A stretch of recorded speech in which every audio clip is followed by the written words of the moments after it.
Қайырлы күн достар, менің арнама қош келіпсіздер. Сіздермен толқын.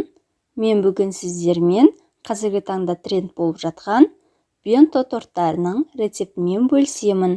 Дәмі өте керемет, нәзік болып шығады.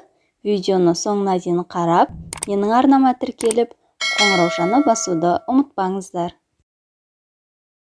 Ең алдымен жұмыртқаның ағын сарысынан ажыратып аламыз.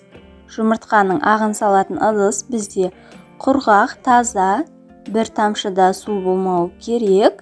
Болмаса, жұмыртқаның ағы дұрыс көпірмей қалады.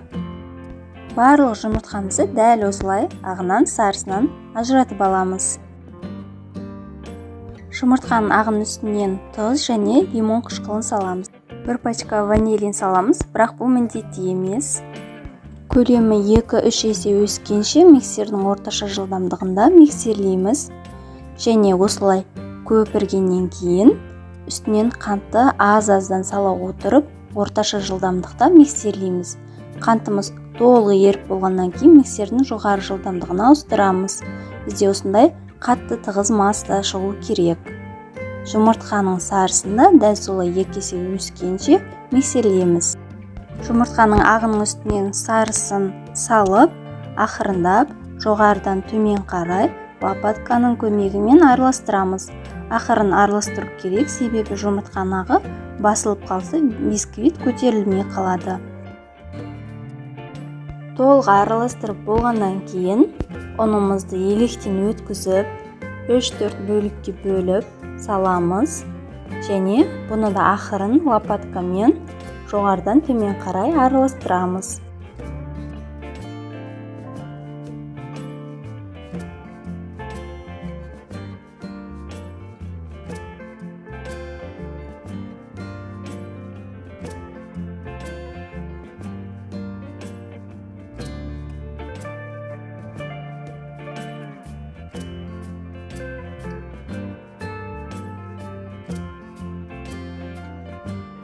Өткенде ыдысымызға сүтімізді құямыз, сұйық майды құйып, жақсылап араластырамыз. Және қамырдың үстінен құйып, толығымен араласқанша лопаткамен араластырамыз.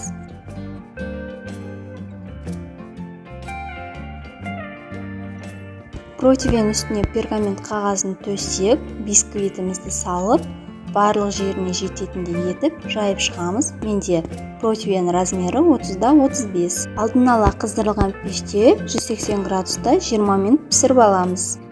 Бисквитіміз пісіп шықты. Осындай решетканың үстіне төңкеріп, пергамент қағазын алып, суығанша күтеміз. Бисквит толық суығаннан кейін осындай дөңгелектің көмегімен кесіп шығамыз. Менде бұл дөңгелектің ұзындығы 8 см. Сіздер өздеріңіз қалаған көлемде кесулеріңізге болады. Барлығын осылай дөңгелектеп кесіп шығамыз.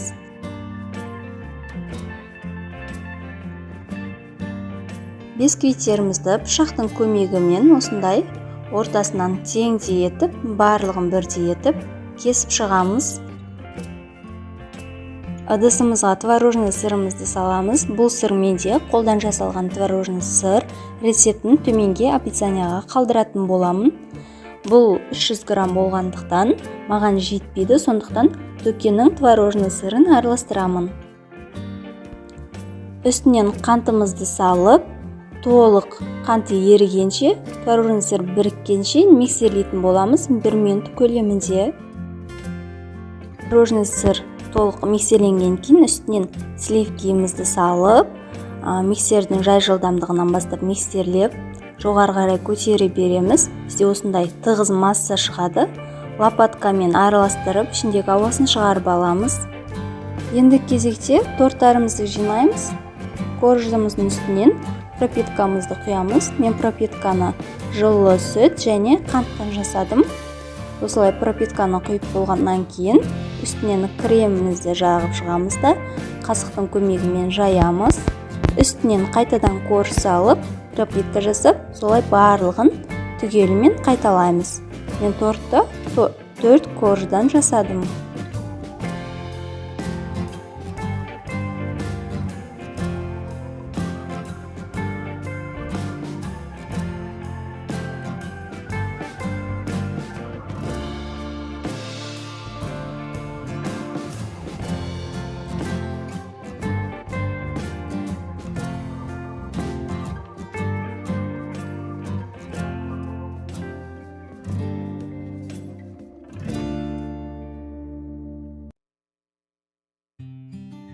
Енді тортымызды безендіреміз. Мен бірінші тортты смайлик ретінде безендірдім.